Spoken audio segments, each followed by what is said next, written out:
Ayun, inumaga na naman sa trabaho. Sa trabahong angkas rider, inuumaga. Ayan, pabundok, ang gandang pagmasdan. May mga pagkakataon talaga na kahit pagod ka na, tapos ganito yung mapupuntahan mo, parang nakakapang-relax. Yan yung time na yan na umaga na gusto ko nang umuwi. Kasi nung dating bumabiyahe pa ako, gabi ako lumalabas hanggang umaga. So yan, yung time na to ako pauwi na.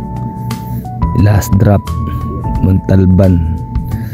Sabi ko hindi na ako kukuha ng bukon, baka mapalayo pa. Pero tingnan nyo naman guys, di ba? Di mo alam kung trabaho ba o pasyal yung pinupuntahan eh. Solo rides. Lagi yan. Lagi na lang nagiging solo rides yung mga biyahe ko. Hindi mo masabing solo kasi minsan may mga may mga angkas. Pero kadalasan talaga solo ride, umuwi ako mag-isa. Kaya nakakamiss lang. Kaya share ko lang tong mga videos ko.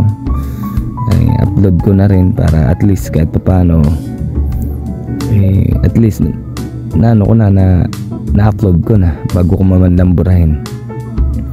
Alaala ng mga nagdaan. Alright. Ganda talaga pagka ganyan, inumagang bundok. Pero kailangan yan, meron pa akong angkas ng time na yan. Drop off, meron ako drop off niyan. Pero ang ganda naman, tingnan nyo naman guys. Alright.